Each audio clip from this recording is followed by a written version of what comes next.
two cases, and both of them are autopsy cases. And these were two cases that I used to supervise autopsies at Tata Memorial Hospital, oh God, many, many years ago. I doubt that Sumit or anybody else supervises autopsies now. We used to do autopsies at Tata Memorial Hospital, not a hell of a lot, but we used to. And I'll just tell you about these two cases because it just illustrates what I mean by curiosity. Now here was this 46-year-old male, very cachectic. He had obstructive jaundice, and it was known that he had a malignant tumor of the pancreas. His bilirubin, you can see, is very high at 16 milligrams. And he had a CT scan, right? 20 minutes after he was off the table from the CT scan, he died. And the cause of death was given. We had to do an autopsy because he had died literally after he had a procedure, and he hadn't been in the hospital for very long. So it was given as carcinoma of the pancreas with obstructive jaundice, okay? Because that's what there was on the autopsy table. There was no other reason that he had died. But I was not satisfied with that explanation for his death. And it was nagging me. Why did the patient die after a CT scan when he arrived completely unaided to the radiology center? The radiology center was in our hospital as well. I was not satisfied with that explanation that he had a cancer of the pancreas and he was, high bilirubin and everything, and his liver must have failed. To me, that didn't sound at all right, and I was curious. So what? Was it an acute cardiac death that took him away? Or as some people say, no, his time has come. It was time for him to go, and he just picked, the time was picked like 20 minutes after the CT scan. I really wanted to know what actually happened to him. Okay, so I started questioning. And I went through his notes and I talked to everybody who was there at the CT scan. And I discovered that the case was used for calibrating a newly installed CT scanner. So we had our first newly installed CT scanner at Tata Hospital at that time. The room temperature in the gantry room was 14 degrees centigrade. I feel terribly cold at even something as low as 20 or 19 degrees because I come from Bombay. A single, thin blanket was provided to this patient. The procedure took 4 hours. You know how long a CT scan takes now? It doesn't take more than 20 minutes, because we have faster scanners and all that. In that time also, it should not have taken more than about 40 minutes or so with the old scanner, but it took 4 hours. Why? Because they were calibrating that CT scanner. And the patient, I found, was moribund when the procedure was over. He couldn't even get off the table by himself. In fact, he had to be helped up, put into a wheelchair, and while he was being wheeled out of this thing to his doctor's consulting room, he died. So now, can anybody tell me why he died? I think the diagnosis is very obvious. Yeah, any of the young people over there can tell me why he died?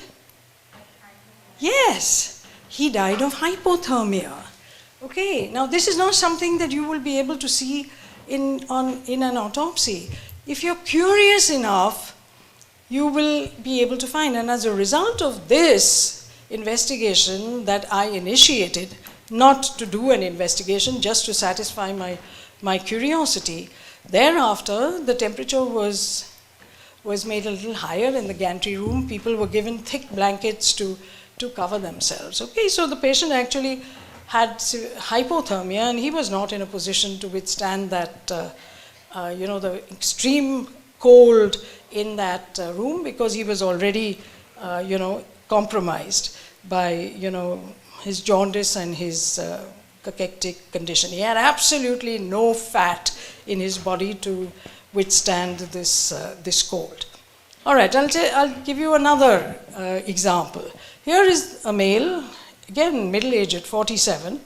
he had a direct laryngoscopy that was done under short general anesthesia.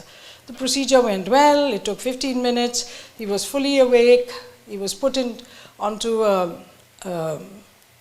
onto one of these stretchers, and he just died while he was being transferred to the ward. He died in the elevator, in the lift.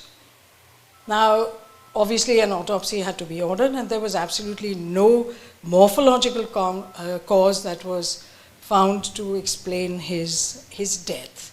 So now what do? I mean, in routine practice you send organs for or viscera for chemical analysis and all sorts of, but it didn't really need that as far as this patient was concerned. Okay, so you have to ask yourself, what are the causes of sudden death with no morphological findings? And I've just put up a whole list of them over here. Now, how are you going to figure that out?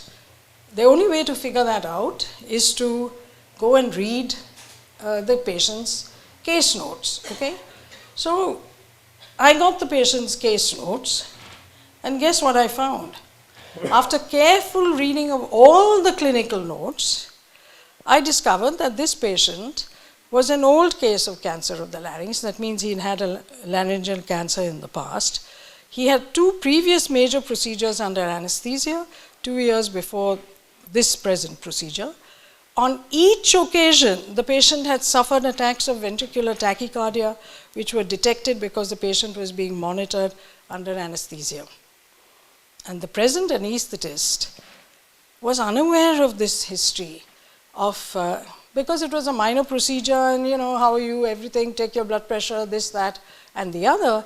And there were 2 separate files. There was one big file of the patient, which had all of this previous history, and one small file for the present admission. And the anesthetist had no idea that what had gone on before. And when you have a very minor procedure, it's usually assigned to a relatively inexperienced individual. Now, we all know now what must have happened to this unfortunate individual, young man, in the elevator. He probably had uncontrolled ventricular arrhythmia, which was related to his anesthesia. Now, if this history had been known, then of course the patient would have been monitored and not sent up, before the long monitoring that was taken. He would have been longer in the recovery room. So what I want to show by these 2 examples is not how smart I was. It is just how far curiosity can take you to try and solve a puzzle which is presented to you. Okay, and I urge young people to keep on continuously asking why. We ask a lot of what and how. What should I do? How should I do? And we are taught, what to do and how to do. But I submit that we are very rarely stimulated to ask why. Why should I do what I am told to do in the manner that I have been asked to do it? And I remember the days when, I don't know if you still do it, because there are some very odd practices that still go on. When we used to do blood sugar, in the urine sugar, not blood sugar, but urine sugar, in which we used to take 5 cc's of Benedict's reagent. Some of the, I see that there's a smile and a nodding of the heads of people in the front rows, etc. And 8 drops of, yes, you remember? Yeah. And everybody was told to do it, and we all did it, okay? And I remember when I was a second MBBS examiner, I asked one student after another, okay, why 8 drops? And what would happen if you put 6 or you put 10? Or instead of 5 cc's, you put 6 and not 5 and not 4. And there never was a student who gave me an answer, okay? And there are reasons for why we do this. It's not just do it because I'm telling you to do it. Obviously, this is not just a it is a qualitative test, but it is a semi-quantitative test. And if you want to use that quantitation, however semi it is, you would have to standardize what was the amount and what were the drops. Of course, you know that people never took any pipette and put your 8 drops into it, but still, it was a semi-quantitative. And the question is, the real question, if you wanted to understand what it is that you were doing, and if the test had to be useful for whatever it was going, the use for which it was meant, then you had to understand why you were doing it in the way that you had to do it. And so you have to ask many of these questions. Why did this patient die? Or sometimes you actually have to ask the opposite. Okay, I expected this patient to die, but he's living. So why is this patient living so, so long? And of course, there is always the Uparwala to be thanked, but there is something very scientific at the basis of all of this. So I submit that the why question is what drives diagnosis and learning in medicine. Without why, I think we are robots, okay? And so this brings me to training. I told you I will tell you a little bit about training. And there are 2 words over here, training and education, and we often use them synonymously. And I don't like this word training. It's a word that has been entrenched in the English language by the Americans. Americans train everybody, okay? And what does training tell you? Training tells you what to do and how to do. Education tells you what to do, how to do, and why you are doing what you are doing. And I submit that we have too little of this why in our education system. We call it education, but we have very little of this in our education system in this country.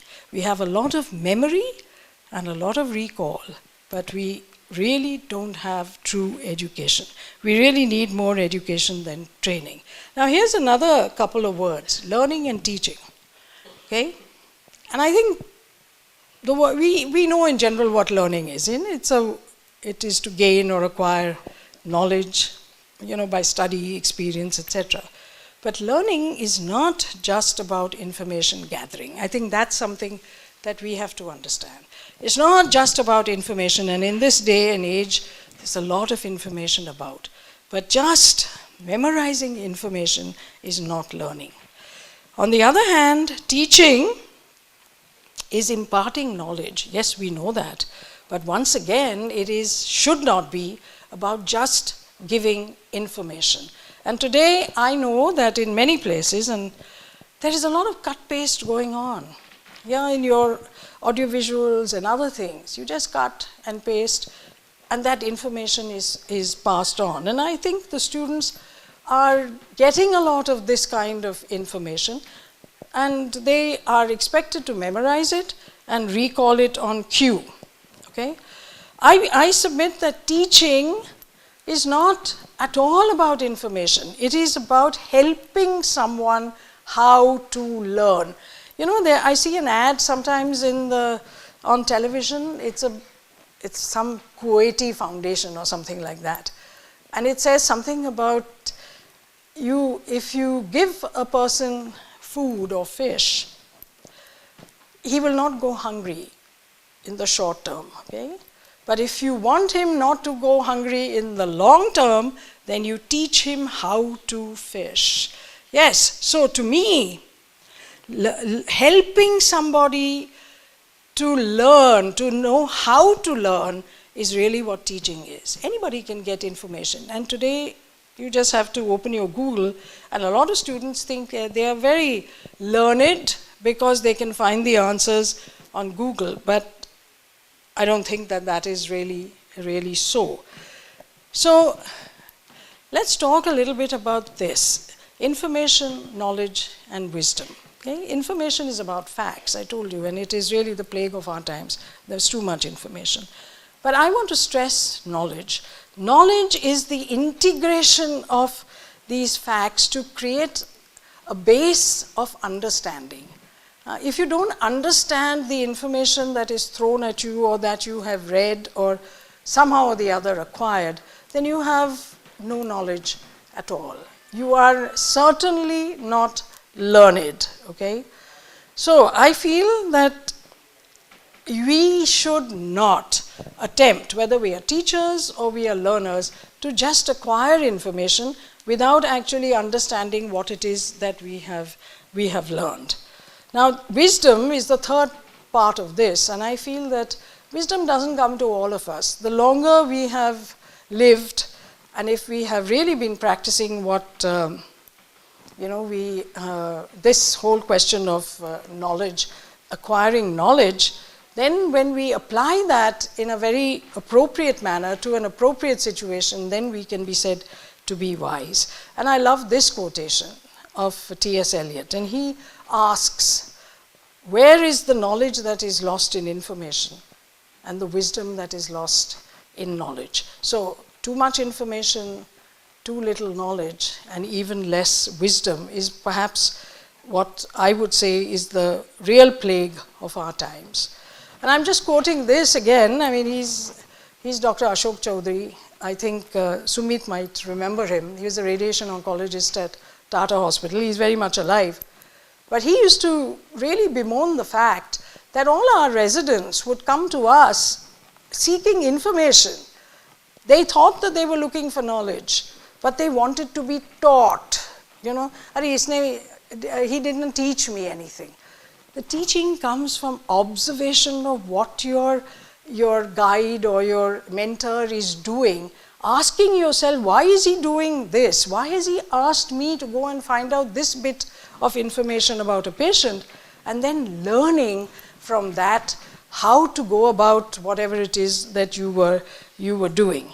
And I really appreciated what Ashok said, because I believe after all these so many years in this teaching and so forth, that learning is not a passive exercise. You can't sit somewhere, listen to a lecture and learn. No, it is an active exercise.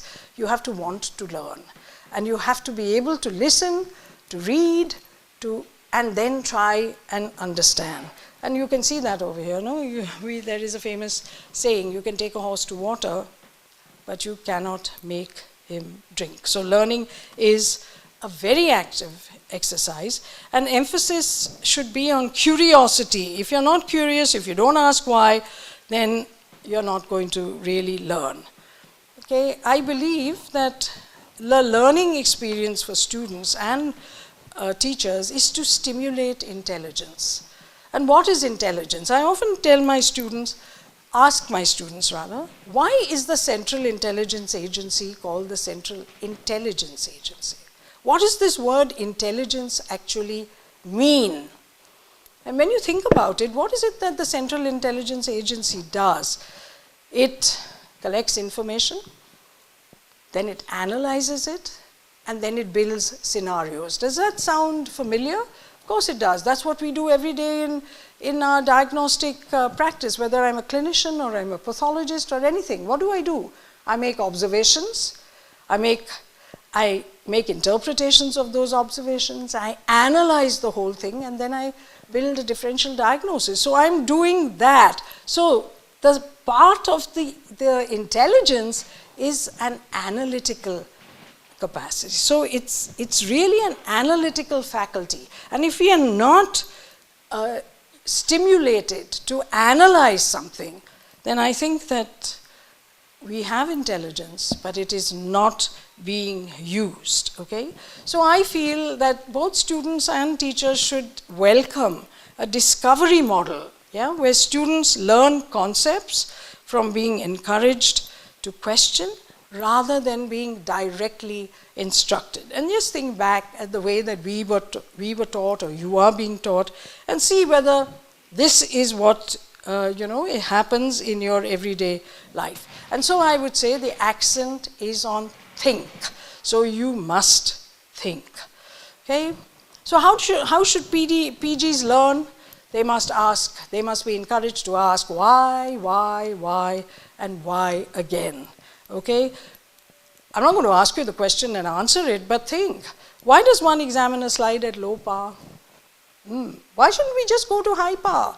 Because we know that most people feel that, we are actually doing microscopy because we want to see everything at a very enlarged scale.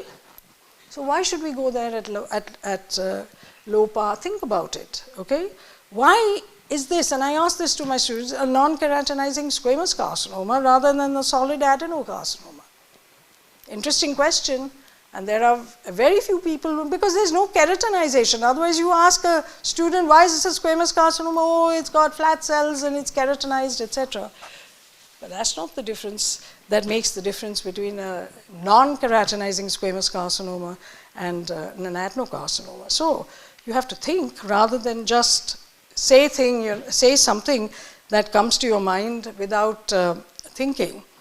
Now there are 3 other things that I feel that we don't think about enough. All right, everybody, if you ask about dysplasia, you know what mild dysplasia is, and I'm sure that the students over here who have studied dysplasia, they will tell you that dysplasia is an abnormality that involves the lower third of the epithelium of the cervix. Yes or no? Oh yes. Then why are we able to see this, make a diagnosis of low-grade dysplasia on cytology? There are cytologists here, right, in the audience. We are not going anywhere deep into that epithelium. We're just taking a brushing, or we are taking a swab or a scrape from the upper part of the epidermis. So what is the story of the lower 1/3? And now I can make this diagnosis on the, or are we conning everybody and conning ourselves? No. We do make a diagnosis, and rightly make a diagnosis of low and moderate dysplasia. High grade everybody knows, because you've got, as we say, full thickness involvement. I'm not giving answers, I'm just telling you these are the questions that should excite you, all right? The next question, why do blastomas, except for retinoblastoma, why do other blastomas not occur in a familial setting? Because in a familial setting, and you know the whole story, you inherit, or the child inherits the abnormality in the retinoblastoma gene from either parent. Okay, so one of the chromosomes has it, and then Knudsen tells us that there is a second hit, and then you have the full-blown retinoblastoma. But every cell in our body has this abnormality. It's carried in every cell. It's not only in the retinal cells. So why don't we get other blastomas or other tumors in these patients? Ever thought about it? It's time to think. Okay, these are the puzzles I'm telling you. Curiosity. Oh, there are answers to all of this. I'm not here to give you answers. I'm here to make you think. And the third question, which is, this is chronic ulcerative colitis. There is Crohn's disease. There are other chronic inflammatory bowel diseases. Crohn's disease, other inflammatory bowel diseases produce fibrosis. Why doesn't ulcerative colitis produce fibrosis? It's chronic, right? And everybody says chronicity means fibrosis. Yes, it does, with Crohn's, with other things, with tuberculosis. So why isn't it there in this chronic ulcerative colitis? Think.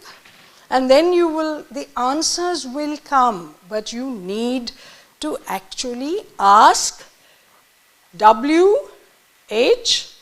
why. Yes, that is it. All right.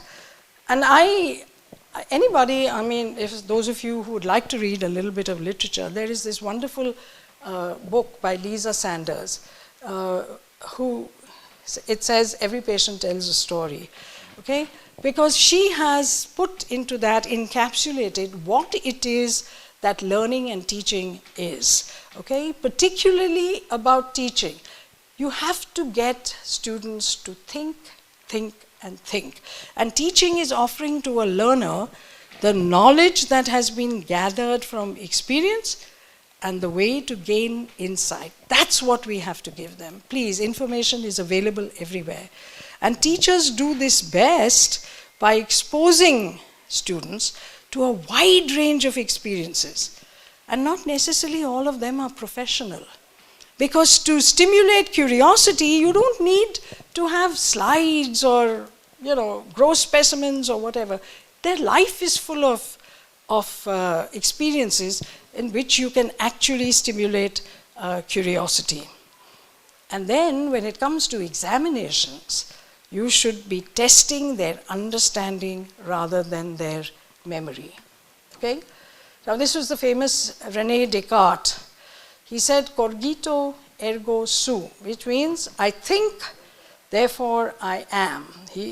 Somebody else said, not him, dubito ergo cogito ergo sum, which is I doubt, therefore I think, therefore I am. So this is what I would say in the first part of my lecture as far as curiosity. Curiosity is about asking why, and that translates to thinking.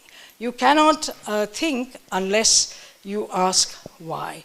Now I'll come to context, okay? And context is a really very important part of what we do in everyday life. Whether it is making a diagnosis or also, like I said, you see two people holding hands, how you decide what that, the diagnosis of that is also dependent upon a context. And what is a context? Context is the framework in which you make your observations and ask your questions. All right, now there are two parts to context. One is reason and the other is judgment. Now, that reason, we believe that we are Homo sapiens, so the thinking ape, that's what Homo sapiens is. And reason is supposed to be the highest point of the achievement of Homo sapiens. And it is the ability to use evidence, and everybody talks now of evidence-based medicine, as the cornerstone of science or law. Everybody's supposed to gather the evidence and then make some kind of sense of that evidence, okay? And reason, in its logical sense, is supposed to operate independently of experience. It doesn't matter, 2 + 2 will make 4, independent of where you are in this world, what your level of understanding or anything else. 2 + 2 makes 4, okay? And therefore, these rules are to be followed till their logical end. But on the other hand, you have judgment. Now, what is judgment? Judgment is about an opinion. And what do you think we give in histopathology every day? We make a decision, we write it down, and that is your opinion. We say that, no? That's your opinion, not mine. Okay. And we do this after consideration or deliberation. But the thing about this is that it is within a context. Okay. You cannot make a judgment outside of a particular context, and in these situations, rules may be disregarded in a particular context. Now I'll just give you an example. Here's the rule. Thou shalt not kill. If you do, you will be punished. Yes? That's there in our legal code. But now what about the context? Capital punishment by the state. That means the state kills people or it doesn't kill people?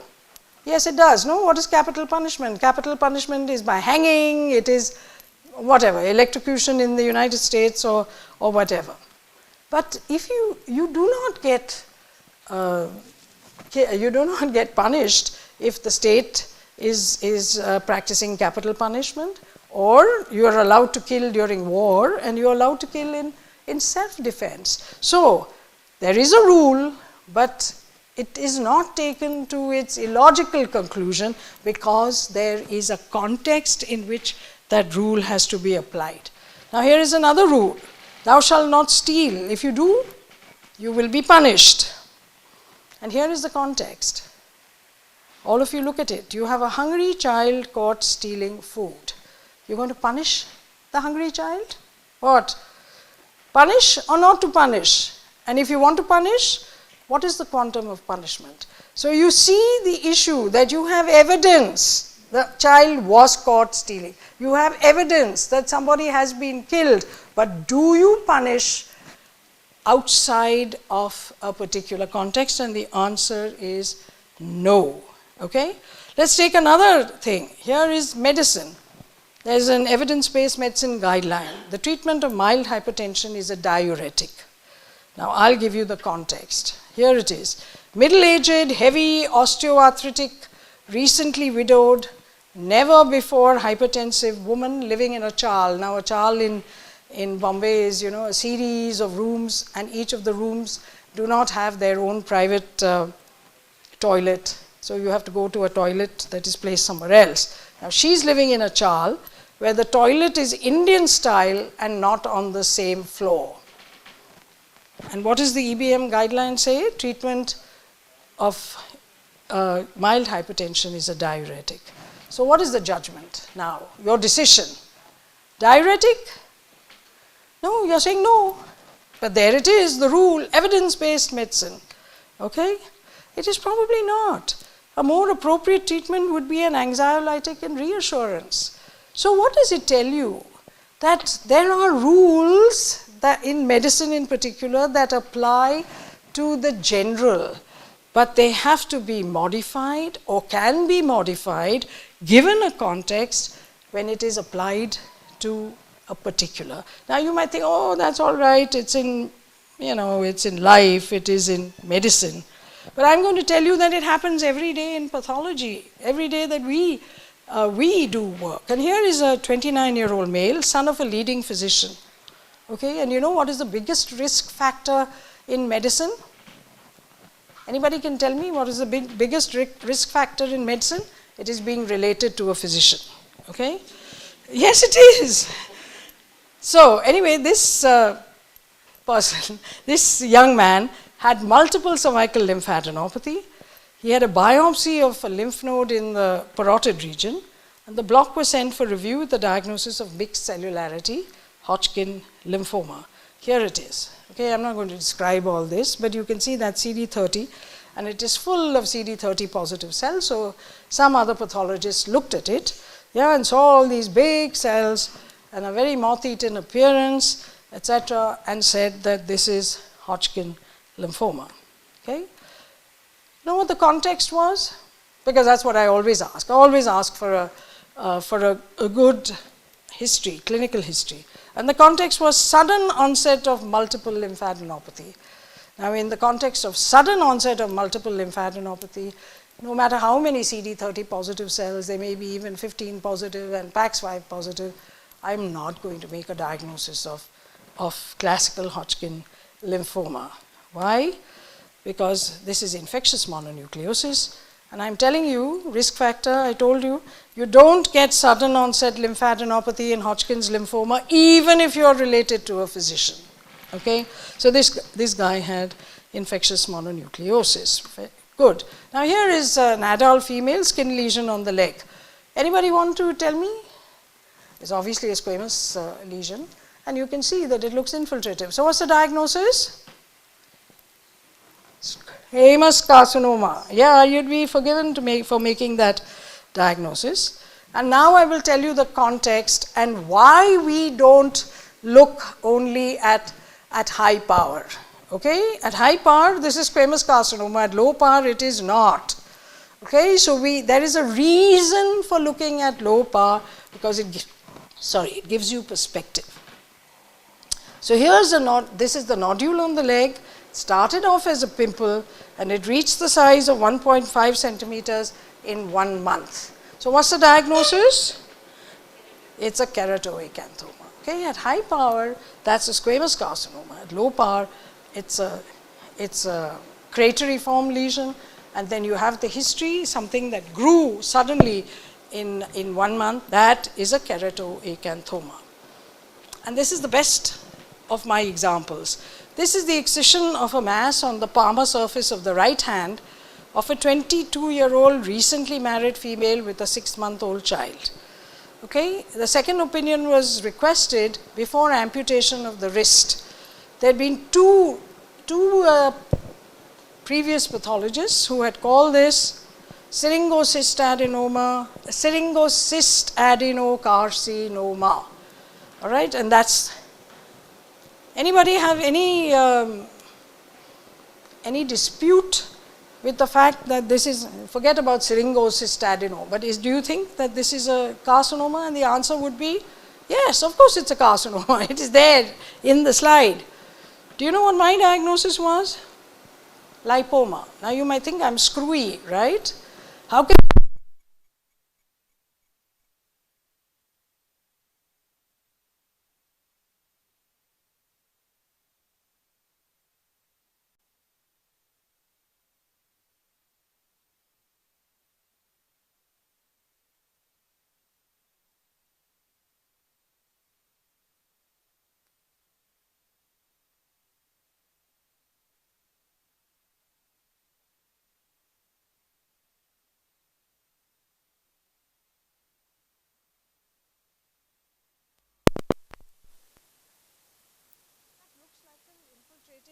duct carcinoma of the breast? So I, sort of spoke to the patient and I said, tell me something, how long have you had this on the palm of your hand? And she said, for 12 years. I said, oh, so why did you go and have it removed now? She said, I got married. My husband doesn't like the feeling of that thing on the palm of my hand. I felt sorry to have it taken out because it was like my companion. I used to feel it over there. So I said, can I see the surgeon's notes? And the surgeon on first examination said his diagnosis was palmar lipoma. See? So I said, where did, give me the original pathology report. The original pathology report said yellow, fatty, oily lesion. But the final diagnosis is syringocyst adenocarcinoma. So I called up the pathologist who was from Bhopal, because this lady came all the way from Bhopal. She came with her father carrying this little child, because the husband said that if your arm is going to be amputated, because it was right in the center of her palm, I do not want to have anything to do with you again. So it's the father who brought that girl all the way from Bhopal. And the pathologist tells me that he doesn't process stuff in-house, he sends it somewhere else for processing, that he sent the slide to a reputed lab which looked at the histology and said syringocyst adenocarcinoma. So he wrote down syringocyst adenocarcinoma, and then the lady was told that you have to amputate your hand. So she came to Bombay because she heard that there was some practicing people in Bombay who do minimal surgery, to save limbs and all this, limb salvage surgery. And that person sent the case to me. And I saw this, and I'll tell you what was on that slide. You see this? There were two pieces of tissue.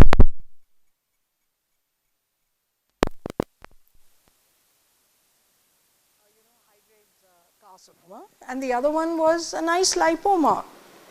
So I told the father that I don't think that this really belongs, this piece of tissue doesn't belong to your daughter.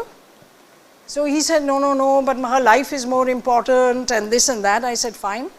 So at my expense, I sent it in those days to CCMB. You know what is CCMB? It was a molecular lab in Hyderabad, which was a government lab. Of course, it was Center for Cellular and Molecular Biology. And I asked them to fingerprint this for the lady. And you know that the lipoma belonged to the lady, at least that lipid, and this thing is God knows who. So, what I'm telling you is that context is very important. Don't see something. Evidence tells you that this is a carcinoma. So there it is, lying on the slide. But evidence in medicine, 2 + 2 may not make 4. It may be less, it may be more. You just have to use the context, okay? So context, context, context, my friends. History, radiology, and clinical findings provide context. Every observation must have an explanation. Please, nothing can be brushed aside. Why, I tell you, is a very important 3-letter word in clinical medicine, okay? It leads to context, which leads to a meaningful decision, which is otherwise called a judgment. And I give a little talk called Reason and Judgment, and I do it, and I give credit to this gentleman, Albie Sachs. You may not know, but Albie Sachs, you can see his right arm is just a sleeve. He has no arm over there. Okay, Albie Sachs was a member of the ANC, that's the African National Party of Nelson Mandela, when they were fighting apartheid in South America. He was sent into exile, and people were sent to kill him in exile. And the bomb was thrown at him in a neighboring country, and he lost his arm after really, almost spending 8 months in a hospital. He recovered. He went on to become the first Chief Justice of the Supreme Court of what is now the Republic of South Africa. He, like our Dr. Ambedkar, was responsible for writing the Constitution of South Africa.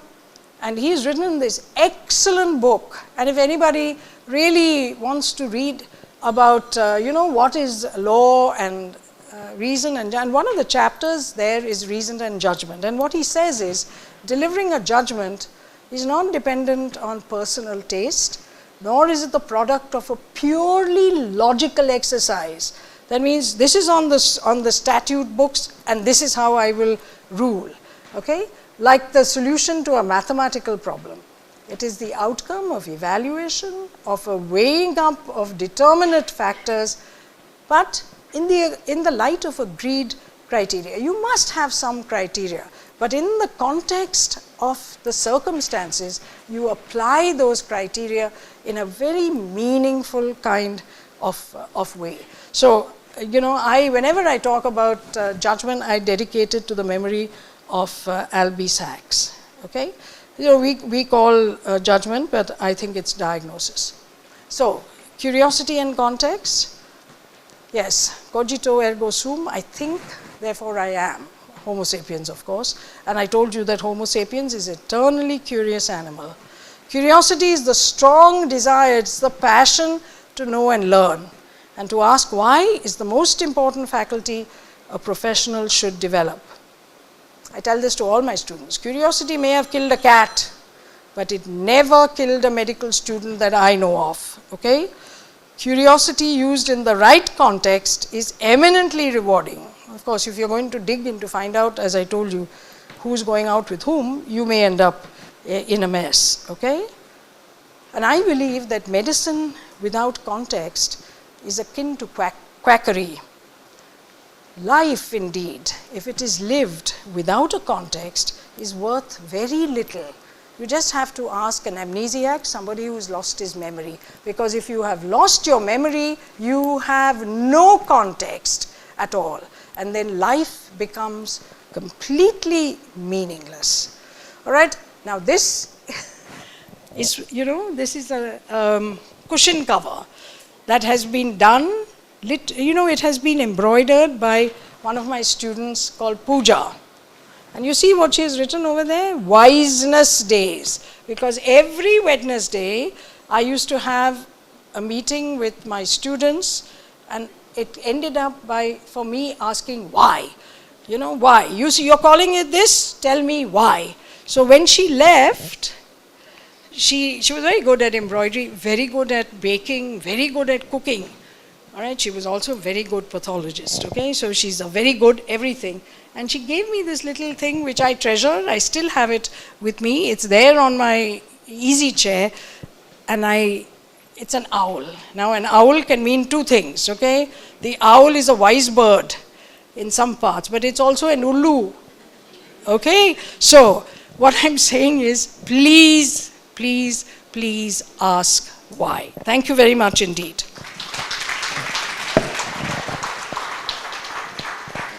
I really hope that this did tribute to the memory of the soul that we are actually remembering today, Dr. Ramdev. Thank you.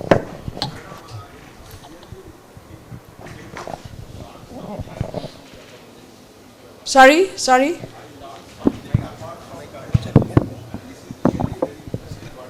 Thank you very much, Asitovo. That was the purpose of my talk. And one thing I add is that why you told low power of microscope to be used.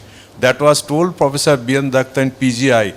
Use low power of the microscope with highest power of brain. Yes, that's right. Excellent. Yes.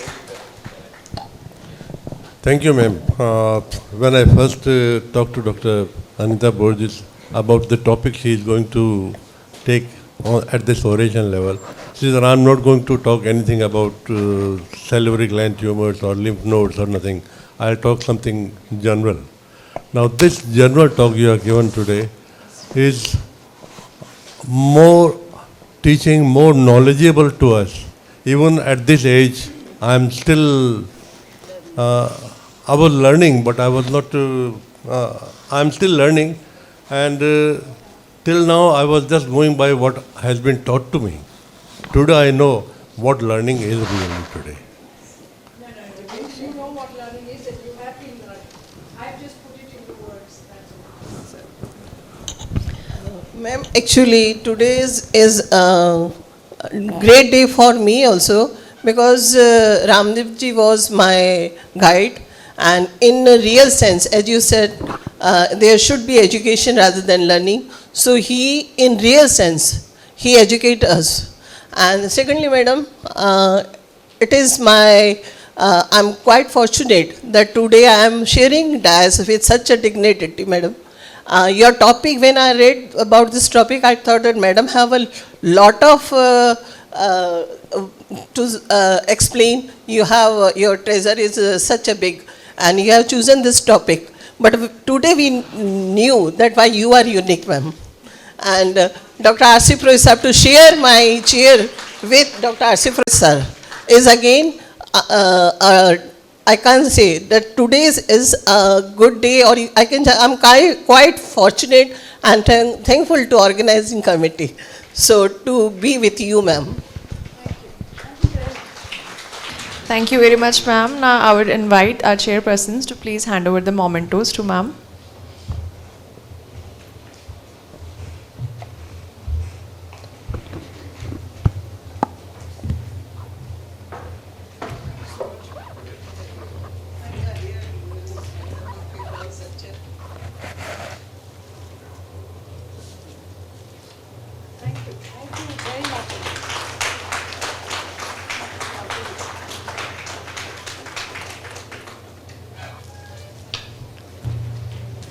I would now like to invite Dr. Yogiraj sir to please hand over the mementos. Yes, ma'am. To our chairperson.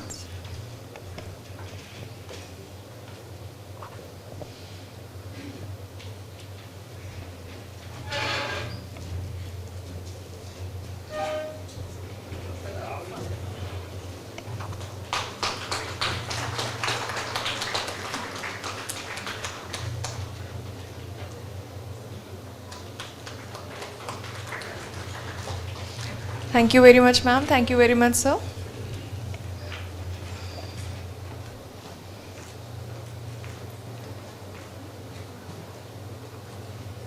Our next lecture will be from Dr. Sumit Gujral, sir. Well, sir also doesn't need any introduction.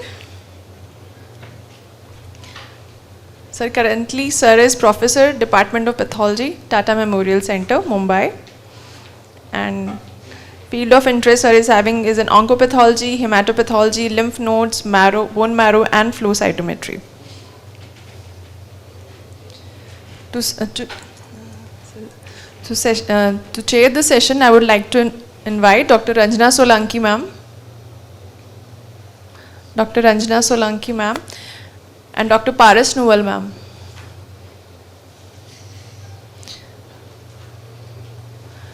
Ma'am is from JLN Medical College, Ajmer.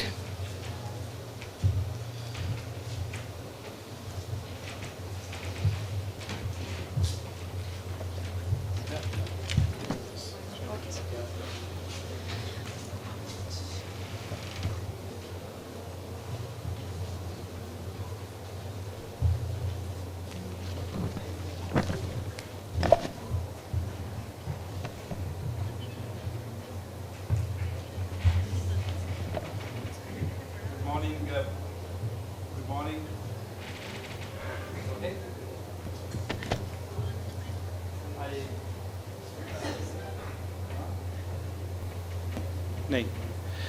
I wish to thank the organizers, Dr. Purohit, and the RAJPATHCON to have us here in Jodhpur. It's sooner for me. I was here a few months back. Thank you very much for having me again. My talk today is on high-grade lymphomas, aggressive B-cell lymphomas. So talking about high-grade or aggressive B-cell lymphomas for 1 hour, what I've done is I give you a brief introduction about lymphomas. Then I will talk about what is new in WHO 2023, and then I have some cases of high-grade B-cell lymphomas. Broadly, lymphomas, we know that are Hodgkin's and non-Hodgkin's. Hodgkin's are more than non-Hodgkin's are more than Hodgkin's. And pointer is there? And do you have pointer? Mouse here. Okay, cursor. So non-Hodgkin's lymphoma could be B-cell or T-cell types, and rarely the other subtypes. Hodgkin's is almost always a B-cell phenotype.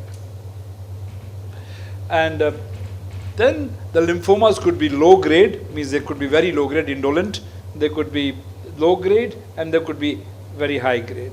So the indolent are those lymphomas which are like you can leave them alone. You don't have to do anything. Like MGUS or monoclonal gammopathy of undetermined significance, or monoclonal B-cell lymphocytosis, or CHIP, clonal hematopoiesis. So these are like normal, some mutations or some M-band we have. Maybe few of us in this room will also have M-band, and we don't need to treat them.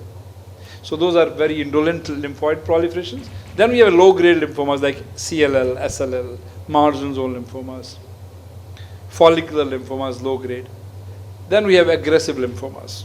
So today I will be more talking about aggressive, and those are the B ones, not the T ones. Most of the T lymphomas are aggressive, most. So T-cell lymphomas you will hardly diagnose low-grade, very, very few. So most T lymphomas are aggressive, and B-cell lymphomas can be low-grade, indolent, and aggressive. Now this is the new WHO book coming up in a month or two, which divides all leukemias, lymphomas into 6 chapters. And I'm going to talk about the part of third chapter, which is B-cell lymphoid proliferations. This chapter is further subdivided into 5 chapters. And I will be talking onto the B subchapter and the C subchapter. Precursor, both those are high grade, and mature B-cell lymphomas. Now if you look at the precursor, which are blastic, they're all high grades. So almost 24, 25 types of blastic lymphomas we have in the new WHO. And then we have mature B-cell lymphomas. And now these mature B-cell lymphomas are maybe around 12 types. The top 6 are the low grades, and the lower 6 are generally the high grade aggressive B-cell lymphomas. So B-cell lymphomas mature are 12 types. The top 6 are the low grade ones. The below 6 ones are the high grade ones. And most of my talk today would be focused on large B-cell lymphomas, which are 18 types. The large B-cell lymphoma itself is 18 types. So you see that lymphomas are so many types. Lymphomas, leukemias now defined based on history, clinical, which site they come from, their ontogeny, mature, blastic, and molecular. There's so many lymphomas defined on molecular. So we have almost 200 or more than 200 types of lymphomas, leukemias now. Now if you look at the large B-cell lymphomas, there are 18 types. There are so many types. And in my practice, there are few lymphomas I have never diagnosed. I have never diagnosed, like I can tell you these 2 entities. Like I've never seen a breast implant lymphoma. Anita has seen maybe 1 or 2, few. I have not diagnosed myself. My colleague has 1 actually. So we don't see, and fibrin I have never diagnosed. So the rest are mostly we have seen. Now the question is, what is a large cell lymphoma? I'll just give you an example. There's a young male has a cervical lymph node 4 months, and biopsy was done. And generally our practice, when we see a tumor, this noise is coming from here. I was wondering it's coming from there or here. It's okay. I should not move much. So this is a malignant tumor, we know that, looks tumor, this is mitotically active. So what do you do next? So we are taught, postgraduates are taught that any tumor, though in my practice I would think of lymphoma because I do lymphomas. But if you are not a lymphoma specialist, you think of a carcinoma or a melanoma or lymphoma. So you do some stains, maybe cytokeratin, LCA and S100. So we did cytokeratin and LCA. LCA is positive, so it becomes a hematolymphoid. And they are large cells, they are very large, mitotically active, large cells. So it's a high grade, it's a large cell lymphoma.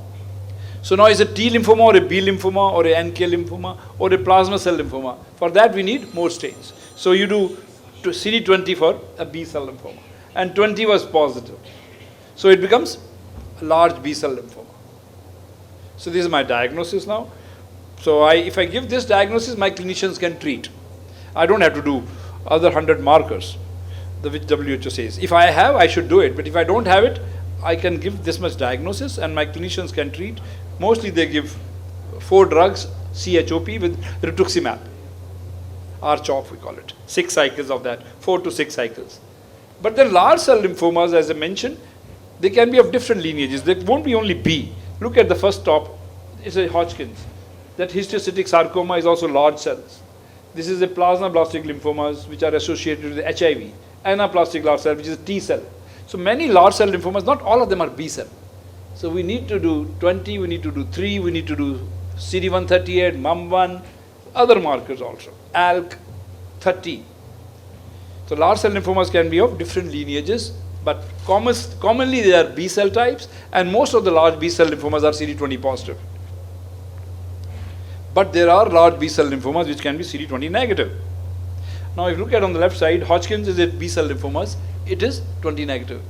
Similarly, plasmablastic lymphoma is a B cell lymphoma, it is CD20 negative. Similarly, there are small cells, small B cell lymphomas, small size, like lymphoblastic lymphomas. B lymphoblastic lymphomas are also CD20 negative. Even CLL or SLL can be CD20 negative. So 20 is not the best marker for B cells. As we discussed day before yesterday in the college, 19 is a better marker, CD19 or PAX5 for B cells. 20 is not the best marker. 20 is used for the rituximab targeted therapy. Now, in our practice, I said, if this is a large cell lymphoma, I will do 3 stains, CD3, CD20 and MIB1. So these 3 stains gives me a diagnosis, and MIB1 is a proliferation marker. It gives you more confidence. Yes, it's a high, it's more than 30-40%. If it is a 10% or 20%, you doubt, it may be a low grade or marginal zone. Sometimes it can have more cytoplasm, can look like DLBL.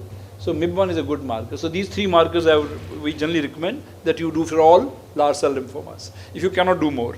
So at least these 3 markers do for large cell lymphomas. But if you have a facility, you end up doing 7, 8, 10 or sometimes 12, 14, 15 markers. Because large B cell lymphoma could be EBV positive, could be CD30 positive, could be CD5 positive. These all have prognostic, diagnostic as well as prognostic significance. So more the merrier. But you have, but 3 markers which I told you in the beginning, they are the most important markers. As I mentioned, the WHO says large B cell lymphomas are 18 types, 18. Now, what are the aggressive lymphomas?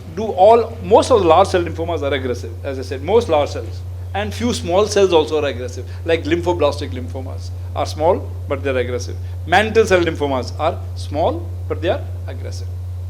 So mantle cell, lymphoblastic are also very aggressive, like other large B cell lymphomas. And T cell lymphomas, mostly they are aggressive. Now, if you have to define large B cell lymphomas or aggressive B cell lymphomas, there are 3 types. One are the de novo, which they start with high grade lymphomas. Large cell lymphomas are aggressive B cell lymphomas. They don't have any history of immune deficiencies. Second ones could be the rare ones, which are they were low grade once upon a time and they transform to high grade. And third ones are further uncommon ones, high grade lymphomas associated with immune deficiencies, like HIV or some drugs related, or transplant, post-transplant. These are uncommon lymphomas, but the commonest one is the first one. Now, if you ask me the 4 commonest types of aggressive, no, I'm not talking about large, I'm talking about aggressive. These 2 terms can be used interchange, but it is not true, because aggressive could be small cell lymphomas also. So I'll be focusing more on the word aggressive, which will take care of all large cells and 2-3 more types, mainly mantle cell, lymphoblastic and Burkitt's. So 3 more types come into the large aggressive B cell lymphomas. Which are the aggressive B cell lymphomas? One is the large B cell, which has almost 17, 18 types. Almost all of them are aggressive, almost. Mantle cell lymphoma, B lymphoblastic lymphoma, Burkitt's. These are small to intermediate size. These are not the large size, but they are all aggressive. Now, in our practice, when we do practice, we have a problem between two entities in aggressive B-cell lymphomas. We know tumor cells are intermediate to large and they are 20 positive. But we have a problem in these two entities. One is large B-cell, second is high-grade B-cell. So there are two different entities diagnosed, mentioned in the WHO now. So we have to be aware of this. And third entity would be Burkitt's. You know, they have overlapping features. Like large B-cell, high-grade B-cell, then Burkitt's. So this is something like Burkitt-like. In the older books, times we used to call it Burkitt-like. Now we don't use the word Burkitt-like. So there are proper definitions in the WHO now. The large B-cell lymphomas are generally large size cells. They have 1 to 2 to 3 nuclei, round to ovoid nucleus. And the high-grade B-cell lymphomas are small to, they're intermediate size. They're not large size. They're less pleomorphism. And their nuclear chromatin is more blastoid. So high-grade B-cell lymphomas look more like blastic or look more like Burkitt's, but they do not, they fall short of Burkitt's and blastic in their, when you do a workup. They don't look like DLBCL. So it's a basically very morphological diagnosis. IHCs will not help you differentiate these two. It's a morphology. IHC will help you differentiate high-grade B-cell lymphoma from blastic and Burkitt's. Maybe. But these two we differentiated based on morphology because both are CD20 positive. Both are MIB1 80%. So these are the two entities in our practice we use now regularly, and they have some overlapping features. Sorry. Yeah, like this DLBCL and high-grade B-cell lymphoma. Now Burkitt is more classical, round, monomorphic tumor cells full of apoptosis and necrosis, mitosis. These all are aggressive B-cell lymphomas. Now the WHO says that we used to define DLBCL into two types, cell of origin, ABC, GCB types. We still continue to do that, but WHO says it's not mandatory to do that. For that we need additional IHCs, CD10, BCL6 and MUM1. But it has to be done by genomics method because it's not the best way to do. Surrogate markers are IHCs, but it has been seen that it is not the foolproof method of differentiating good from the bad ones. Because we know that DLBCLs, diffuse large B-cell lymphomas, or the large B-cell lymphomas are the commonest lymphomas we see in our practice, followed by Hodgkin's. Now large B-cell lymphomas, when you give chemotherapy, which I said most common is R-CHOP, is 4 to 6 cycles. 50% patients, they die within 2 to 3 years. 50% patients survive. They live long. So how to differentiate the good from the bad one?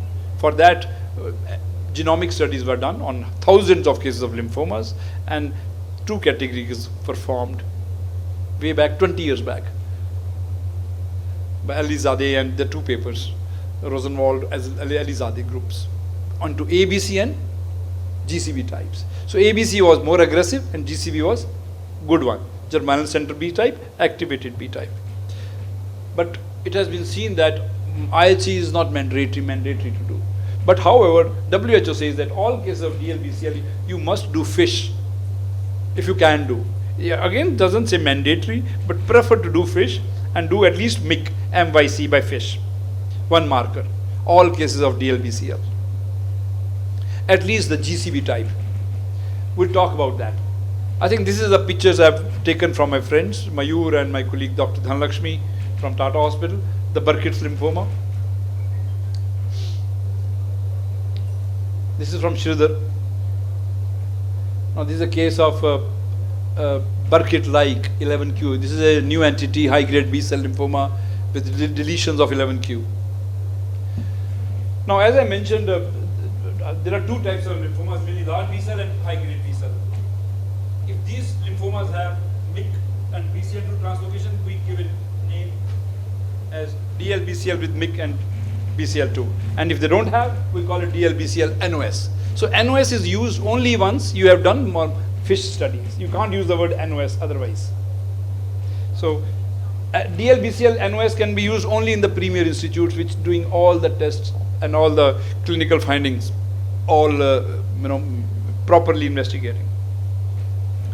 Now if you look at this slide, it shows you the various types. I told you all these are types of DLBCL, and these are the other small to intermediate size high-grade lymphomas. There's so many types of aggressive lymphomas we have.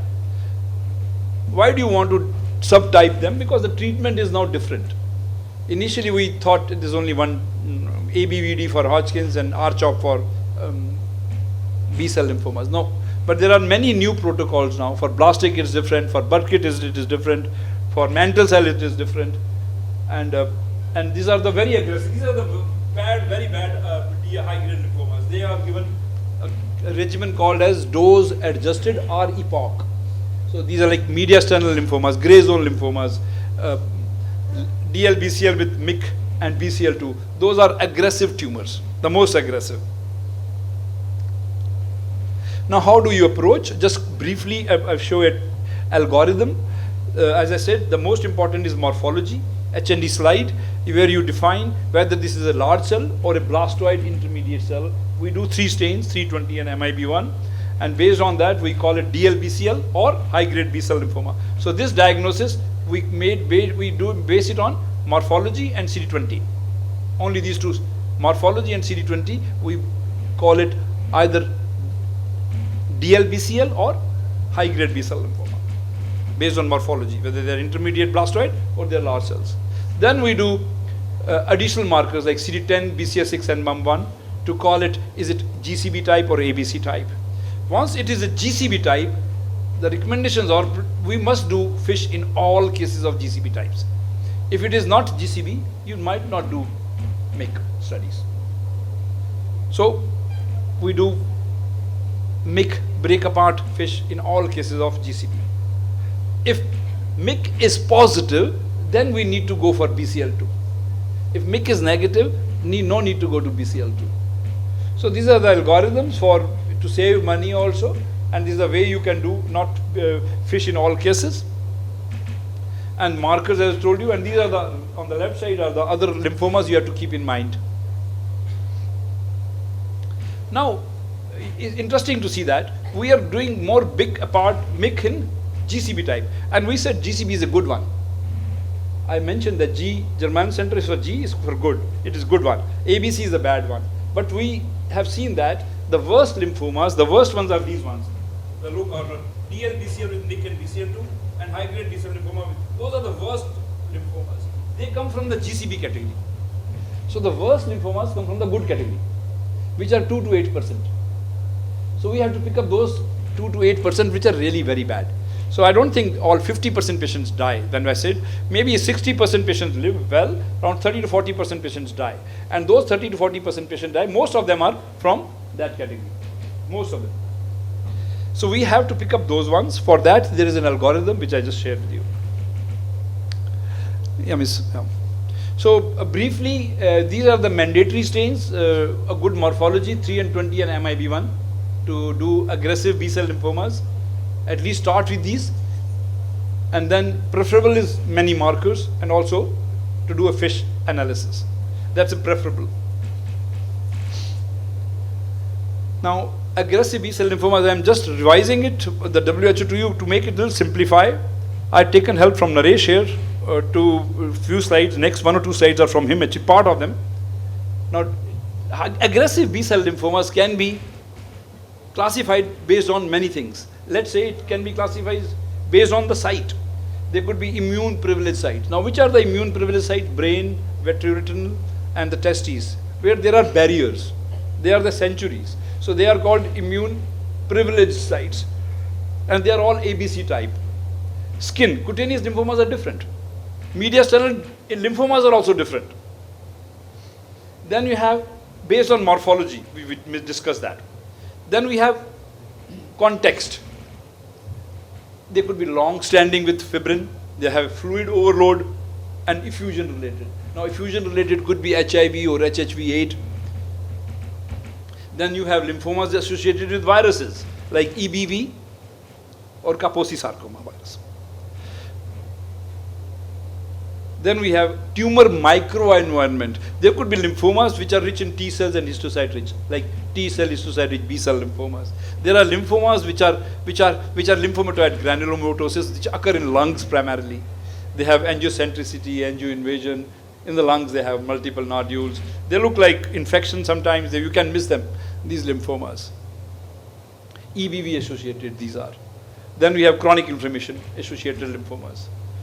Then based on the size, the large size, there are different types of centroblastic, immunoblastic, plasmablastic. We have been classifying using this for many, many years now. Then we have medium size, as I already mentioned, blastic, Burkitt's, blastoid. Then there are aggressive B-cell lymphomas driven by EBV and other clinical and morphological features. Like, as I mentioned, lymphomatoid granulomatosis occur in lungs.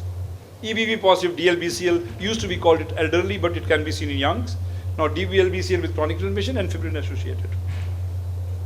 So these are the different pictures you get. I just taken some pictures of small cells, aggressive lymphomas, intermediate size, and large size lymphomas.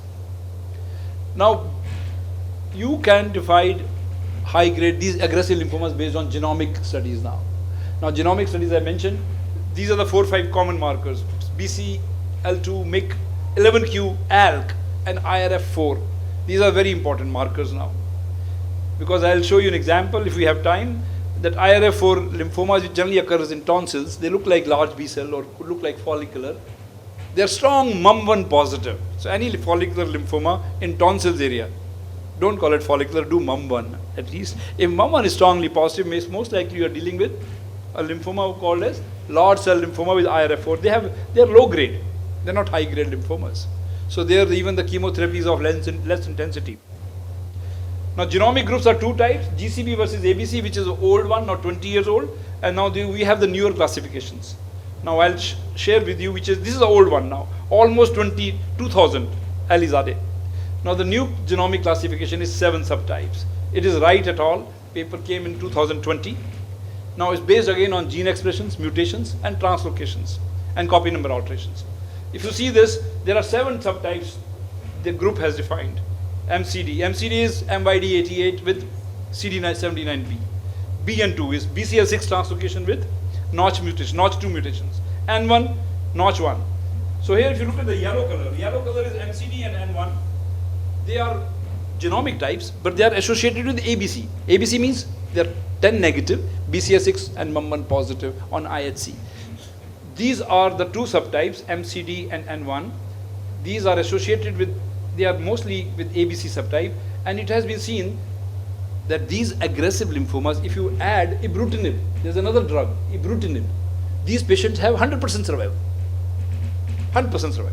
So these are new studies, preliminary studies, so we are learning. So it hasn't come part of WHO right now. But it's important to know what is the importance of this genomic classification. So these are the worst lymphomas which come from ABC category, but they have 100% cure. If we add one more drug, ibrutinib, in R-CHOP. My colleague Gaurav has made a panel in our lab for lymphomas. It's almost 205 genes and supplementary 55 gene RNA panel based on all this. What was the criteria? How did he approach? Just quickly I'll share with you. How do you make a panel? How did he devise a panel? So he thought of 2-3 things.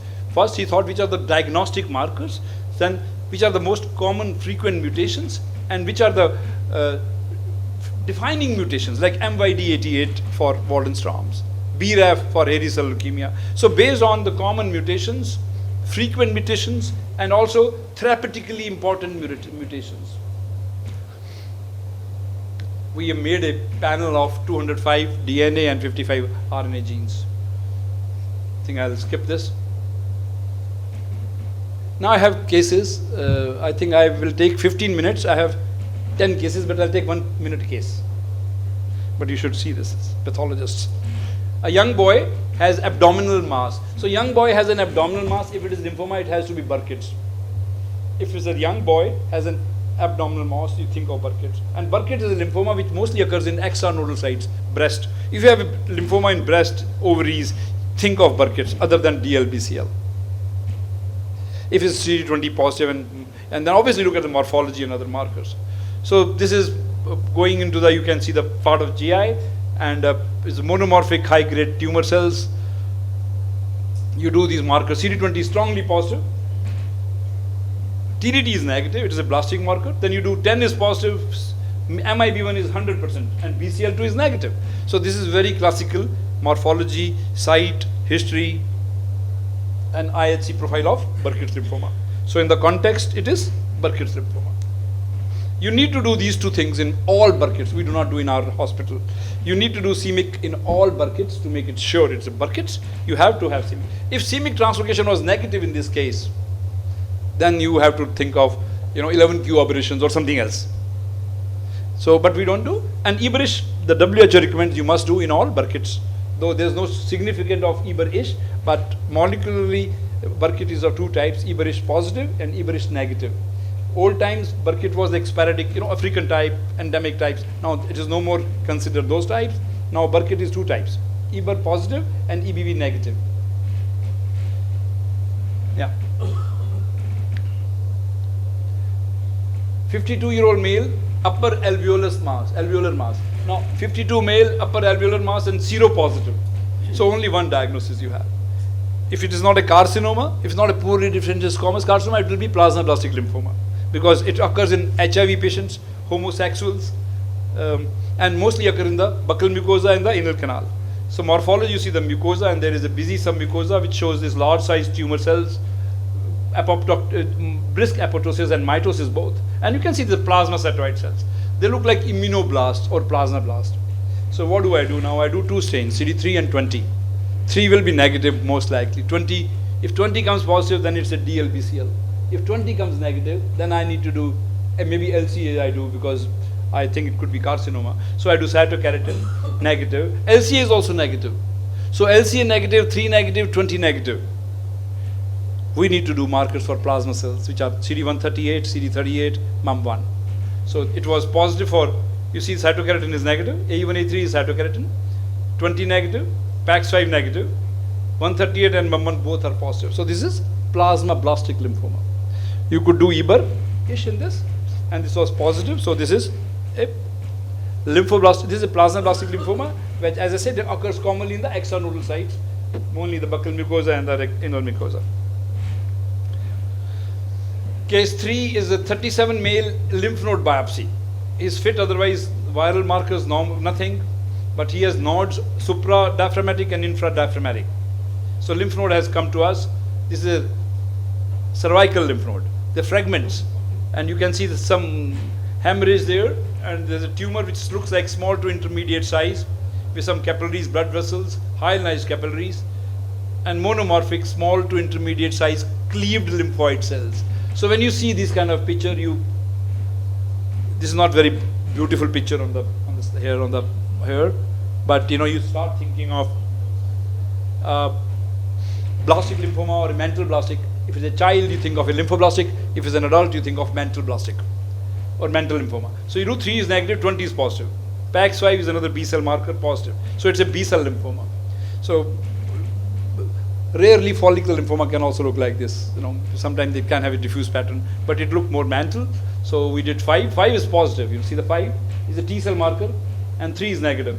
So 3 is a T cell marker. 5 is also a T cell marker. Now 5 comes positive in CLL and mantle cell lymphoma. 5 is a T cell marker, but comes positive in 2 B cell lymphomas, CLL, mantle, and rarely in DLBCL. Then we call it CD5 positive DLBCL. It's a rare entity. But then we have to do SOX11 and cyclin D1 in those cases to rule out pleomorphic mantle, which is again very rare. So cyclin D1 is positive. 43 is another good marker. So MIB1 was very high. So based on morphology and high MIB1, it was called as blastoid variant of mantle cell lymphoma. Next case, 57 male lymph node biopsy. Otherwise, low grade fever, viral markers negative. Adult, cervical lymph node. So this is again a diffuse pattern. Looks like small blue cell, looks very blue and small cells morphology. Mitotically very active. You can see so much mitosis here.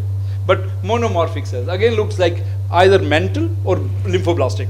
If it's an adult, I'll think of a mantle blastic. If it's a child, I'll think of a lymphoblastic, T lymphoblastic. Because B lymphoblastic is rare.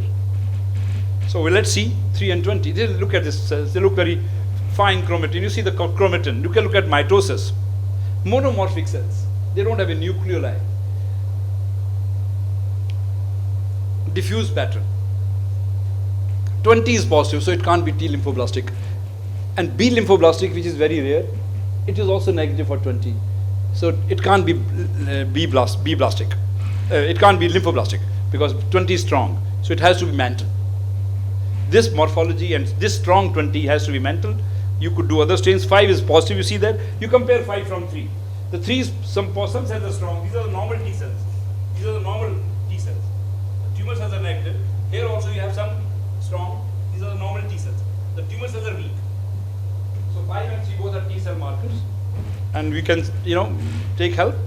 And tumor cells express 5 and 20. So it's either CLL or mantle.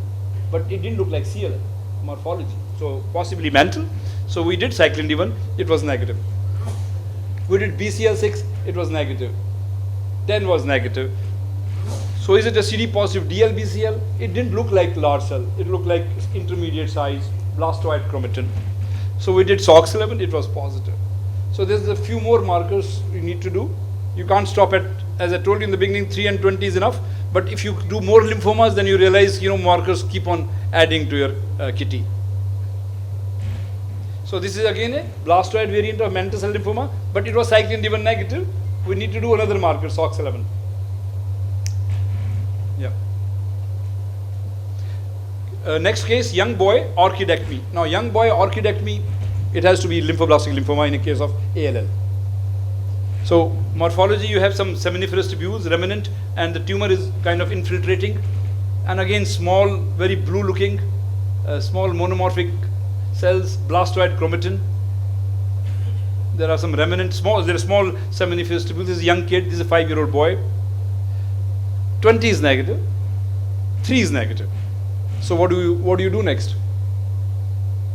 I told you the commonest is B cell ALL. So what do I do?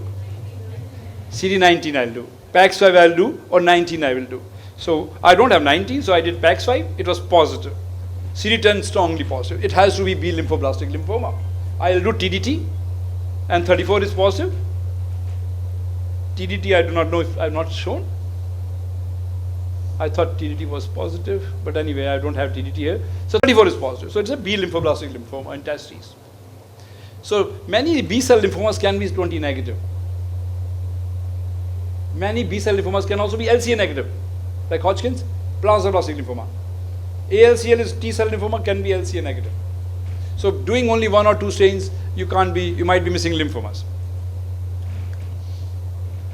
Next case, young male, female, anterior mediastinal mass. Now, anterior mediastinal or supraclavicular node, young female, you think of, I'm ruling out germ cell, I'm doing only lymphomas. Which are the common lymphomas? I'm not talking about thymomas now. Lymphomas in Hodgkin's, gray zone lymphomas, PMBCL. These are the common lymphomas there. So these anterior mediastinal biopsy, you can see sclerosed fibrotic. 2 cores are very fibrotic. There are 1 or 2 cores. There are areas which are cellular. You can see some areas are cellular, some are fibrotic. So this is a classical picture of primary mediastinal large B-cell lymphoma, PMBCL. It can look like Hodgkin's, because Hodgkin's disease nodular sclerosis will also show you fibrosis. So there is an overlap between these entities, Hodgkin's, PMBCL, gray zone lymphomas. There can be problem in diagnosing on needle core biopsies. But then we take help of morphology and we do some stains. These are the sheets of large cells, they're large tumor cells. Hodgkin's will not be like this, these kind of large cells. So you do cytokeratin, you can see some thymic tissue, and you do 20 is positive. Then if you have 23 and 30, you can also come positive. So these primary mediastinal large B-cell lymphoma, they express CD30. So CD30 is not a marker for Hodgkin's and ALCL. 30 is just an activation marker, can come in germ cell tumors, can come in DLBCLs, can come in PMBCLs. So CD30 alone can be positive in normal immunoblasts. So as Anita showed you a case, it was benign Dr. San who had EBV 30 positive cells. It was not Hodgkin's. It was EBV related proliferations, infectious mononucleosis. So 30 is one marker which will take you to the court maximum times in your lifetime. So you have to be careful of CD30 positivity. If you have CD200, these tumor cells express CD200. So it was primary, mediastinal, large B-cell lymphomas. These are all high-grade aggressive B-cell lymphomas. These are the, which is the highest mountain in India, mountainous peak? Anyone? Huh? Sorry? K2? ये तो कोई बहुत ही देशभक्त है. Who wants to capture Pakistan? K2 is Pakistan. Kanchenjunga is in India? Sure? The peak is in Nepal. The Kanchenjunga has a range. The main peak is in Nepal, the highest peak. The small lower areas are in India. Huh? K2 is in Pakistan. Nanda Parvat is also not in India. Nepal. The top 8 peaks are in Nepal, in Pakistan. India has actually not many peaks. So these are the Nunkun peaks which are in Ladakh. These are Nunkun, they're 24,000. They are, I think, in the top 10. So I think these are one amongst the top peaks in India. So Mount Everest is 28,800 something feet. This is 24,000 or 23,000. So the top 10 peaks are not in India. We proudly say that we have Mount Everest, Himalayas with us, but the peaks are in Nepal. Next case, 35 male, generalized nodes, and this supraclavicular node. There's quite a few, many things I've learned from Anita. This again, one more thing. Supraclavicular is part of mediastinum. So if you have a node in supraclavicular, think of Hodgkin's. So you can look at the course. There's a fibrosis, there is a necrosis, there are nodules. So you can see some necrotic areas, fibrotic areas, sheets of tumor cells. So if you think of Hodgkin's lymphoma, it doesn't look like classical RS cells, but there are RS-like cells. But then there are sheets of large cells. You see the sheets of large cells abnormal. So differentials were these. We did some IHCs. And you look at 20 was positive strongly. Now 20 strongly positive takes you away from Hodgkin's. Hodgkin's lymphoma is CD20 negative or weakly positive. So if 20 is strongly positive in mediastinum and rest of the markers 15, 30 they come positive, you are basically thinking of a gray zone lymphoma. So based on morphology and strong 20 positivity and other markers, it was called as gray zone lymphoma. This is a high grade lymphoma, very high grade lymphoma. This again doesn't need ABVD, you need special chemotherapy. As I said, dose adjusted R-epoch. R is rituximab and epoch are 5 drugs. Again, it has been defined into 2 types, Hodgkin's-like or PMBCL-like, because it can have features. As I said, these are the 3 entities, Hodgkin's, PMBCL and gray zone lymphomas in mediastinum. They have overlapping features. Now, what is this thing, anyone? In the center? It's a glacier. This is the way the glacier looks like. Not somebody will take you to Sonamarg and show you a small white snow on the top of a mountain. Is a glacier. That's just a snow collection there. It may be glacier behind. So glacier has to be like a river, frozen river. So this is a nice frozen river. Frozen river, this is a glacier. So can anybody tell me this is India? Which glacier is this? Huh? Anyone? Sir? It is in Ladakh. It's the most beautiful glacier in India. Many of you must have gone to Switzerland, but nobody has gone to Ladakh here to see this. Huh? You been? So tell me which glacier. You've been to only Leh, you touch the Patel points. They call it, sorry to say that, they call it Patel points. You go to 5 points, you go to the lake, the museum, and come back to India, come back to Bombay. So this is not in the routine area, this is in the Jhanskar Valley, near the Jhanskar. This is Drang Drung Glacier. Drang Drung, most beautiful glacier you see. You go to this New Zealand, other countries, they'll charge you $10 to show you glacier. The entry to glacier, they charge you $10 and you see a small piece of ice there. You go here, it's free. I'll take 5 minutes. 21 male, young boy, colonic mass. So, now what do you think? Young male colonic Burkitt's most likely, if it's a lymphoma, or DLBL, rarely T cells you get, EATL, entropy, rarely we get with the celiac diseases. They are in the small intestine though. This is colonic. So you have fragments of colon and some mucosa has some lesion, and you see this very active tumor, busy, large size, nucleolated. These are having nuclei. I can see that nuclei, prominent nuclei. Large cell lymphoma. So I'll show you more pictures. Yeah, this is some pattern also. It looks like a sinusoidal pattern or nesting pattern, whatever. So you start thinking of ALCL. So So either DLBCL or ALCL. Mitotically active. Plasmablastic morphology. So differentials were same. DLBL, ALCL, plasmablastic. We did LCA and 3 and 20 both are negative. 138 is positive, which is a plasma cell marker. And 138 also comes positive in carcinomas. One has to be careful. So alone 138 is not helpful. So MUM1 can also come positive in ALCL. Even solid tumors, melanomas can show you.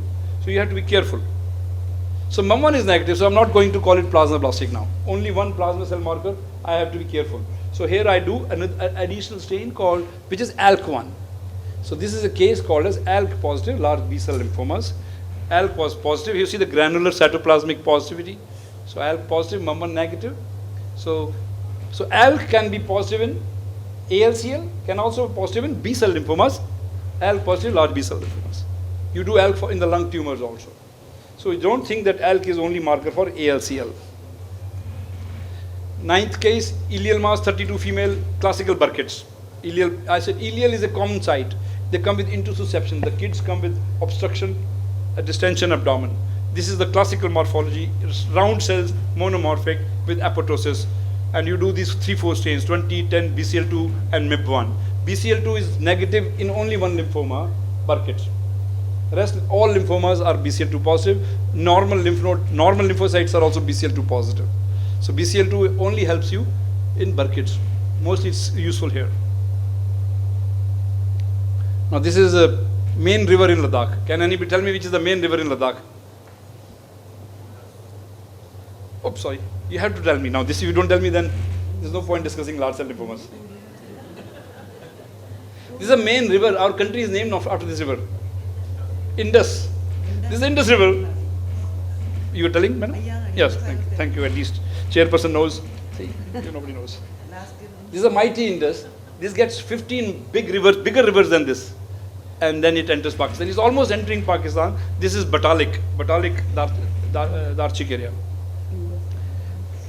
Another case, young boy, I mean, this is a flow. I will not show you flow. This is a case of Burkitt's. You can diagnose Burkitt's on flow also. We have markers, like newer markers, like CD81 is positive strongly in Burkitt's. 44 is negative. Classically, 44 comes positive in diffuse large B-cell lymphomas. Yes. These are the ladies who came with us. The men thought, let's leave them and as a pose and we should take our cars away. They're posing for the picture. Next case, an interesting case, quickly I'll go through. Breast lump, 33 female. Now, breast lump, 33 female lymphoma has to be Burkitt's. And if you look at the morphology, monomorphic round blastic cells or they don't look like Burkitt's. Fine chromatin, mitotically very active. Maybe Burkitt's, but maybe blastic. High grade. This is the morphology. They're all 20 positive. There's some pleomorphism here. Mild, maybe. So we did stain 20 positive. MIB1 is 95%. BCL2 was positive, almost 100%. So here MIB1 and BCL2 both are positive, which is unusual. Because they're like BCL2 is anti-apoptotic and MIB1 is proliferating. But they are both positive. So we couldn't call it Burkitt. 10 was positive. MUM1, BCL6 positive. MIC was very high, 60-70%. We had to call it high-grade B-cell lymphoma. We couldn't call it Burkitt's. And we couldn't do, this old case, we couldn't do 11q aberration studies and CMYC here. We should have done that. This could have been a case of high-grade B-cell lymphoma or Burkitt-like lymphoma with 11q aberrations. A young boy, left inguinal region swelling. Now this is Shridhar gave me this case. I have a case with me last week. I couldn't bring it. It is an inguinal node, has got a nodular pattern, small intermediate size blastoid cells, mitotically active, intermediate to large size cells. Intermediate to large size blastoid cells, inguinal node. We did markers, 20 positive, 10 positive, PAX5 positive, and MUM1 was very strong. So a lymphoma which has a nodular pattern and showing you strong MUM1 positivity along with BCL6. You think of IRF4, large B-cell lymphoma with IRF4 gene rearrangements, which generally occurs in tonsils. Now this was inguinal region. It was further, cytogenetics FISH was done, and it was proven to be a case of large B-cell lymphoma with IRF4. I have a case recently, I've seen 2 more cases. in the tonsils. So this is a low-grade lymphoma, occurs in tonsils, looks like follicular, can have diffuse patterns, generally blastoid morphology, and they are 20 positive, BCL6 positive, and MUM1 is very strong. So if you do MUM1 and MUM1 is very strong in any follicular lymphoma, especially in this Wardier's ring, keep in mind IRF4 lymphomas. These are again the Nun-Kun peaks. Last case, 57 female, cervical, right cervical lymph node now. Paratracheal lymph node, 55. This is a big node, a lot of hyalinization and some cellular areas. Hyalinized. They look more spindly, little ovoid. They're showing some patterns, whorls, nesting. So this is a dendritic cell sarcoma actually. You can sometimes get histiocytic sarcomas, which are also high grade. They are not large B cell lymphoma. I just put this case. And classically you do FDC markers. This came actually 2-3 days back, so I brought it for us. Eberish was positive. So there are two entities in WHO, FDC sarcoma and EBV positive inflammatory FDC sarcoma. There are very few differences, but if it is EBV positive, we put it in that category. So to conclude, these are the common types of lymphomas in adults. The aggressive B-cell lymphomas are mostly DLBCL. In children, the aggressive B-cell lymphomas are mostly Burkitt's or they are B-cell ALL. And as I told you, that there are many newer chemotherapy protocols now. So our job as a pathologist has to go beyond 320 and MIB1. We can't stop there because the treatment protocols are different and prognosis is also very different if you treat them aggressively. This I've already told you, mandatory markers and preferable. Preferable is much more.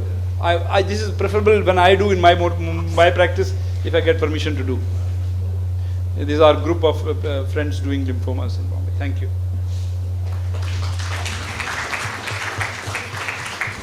Thank you very much, sir.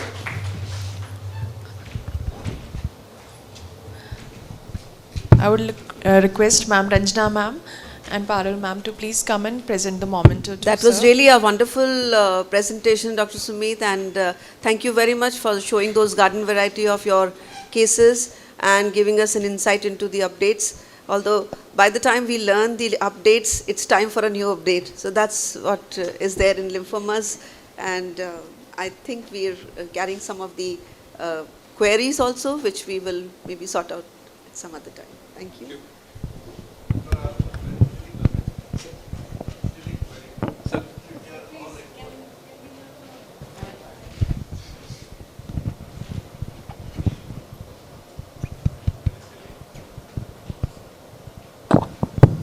Very silly comment. We are all exposed to all types of the same type of fauna, flora, all types of viruses. I get a high-grade B cell lymphoma. You get a low-grade one. She doesn't get anything. What's the reason? Why? We do the chromosome analysis. एक chromosome की टांग टूट के गायब हो गई, एक टांग टूट के उस पर चिपक गई. But what's the reason behind all these things?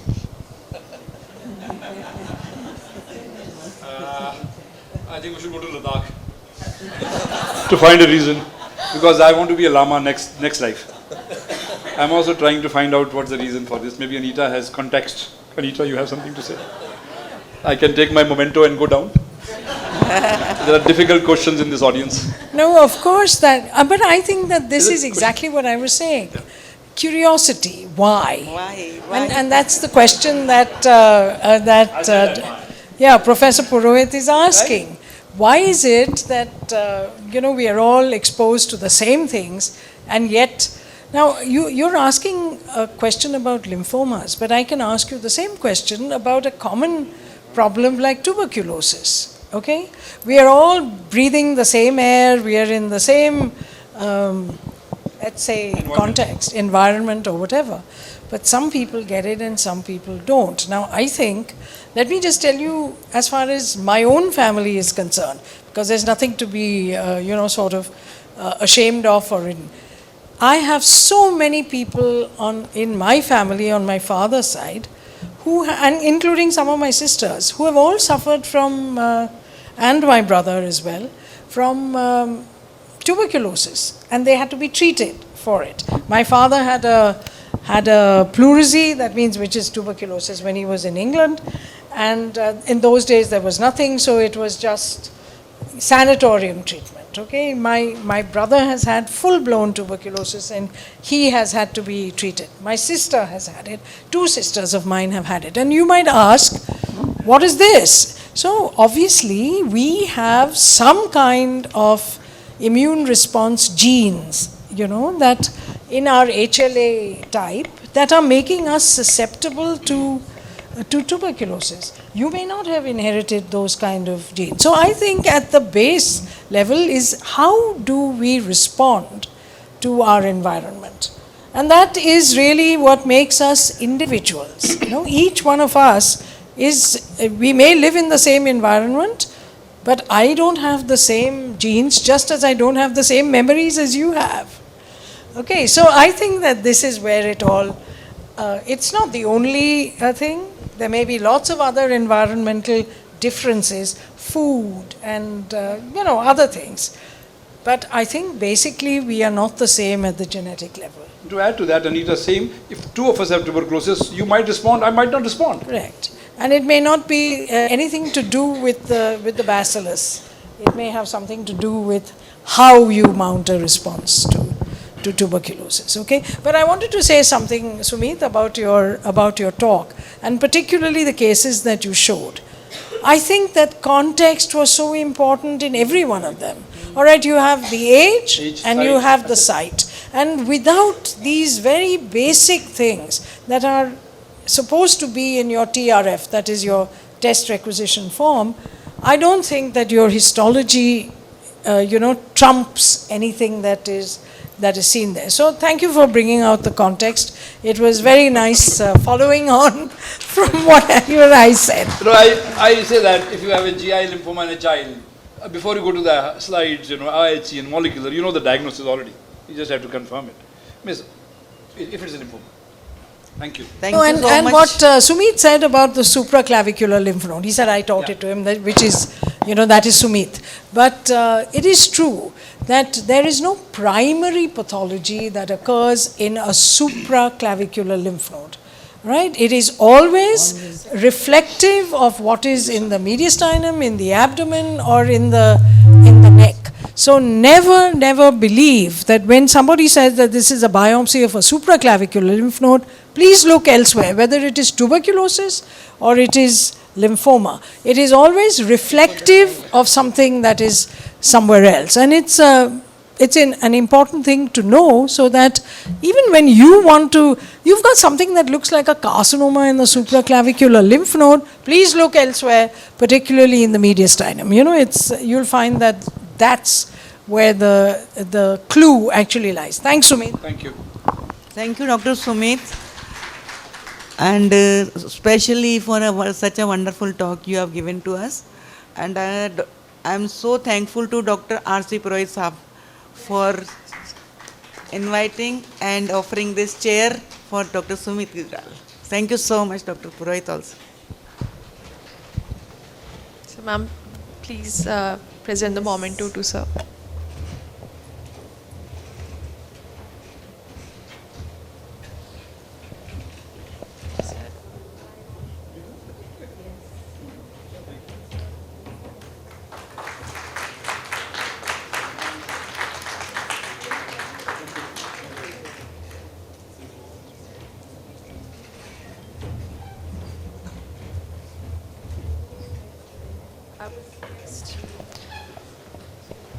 I would request Dr. Kishore Khatri sir to please come on the stage to present mementos to our chairpersons.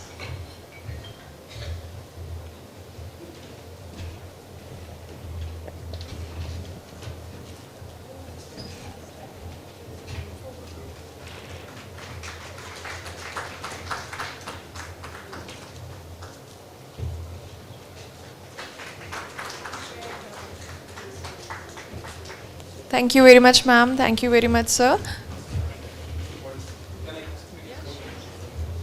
I'll just take 1 second. We have a Bombay Lymphoma group. We meet once a month. So we learn together. Nobody is teaching anyone. We're learning together.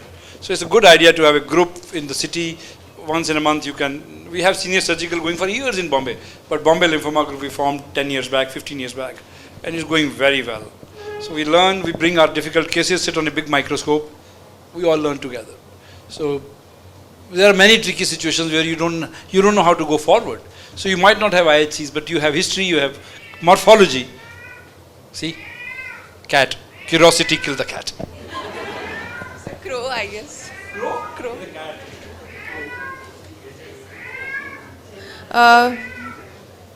Now it's a short tea break and then we'll rejoin together.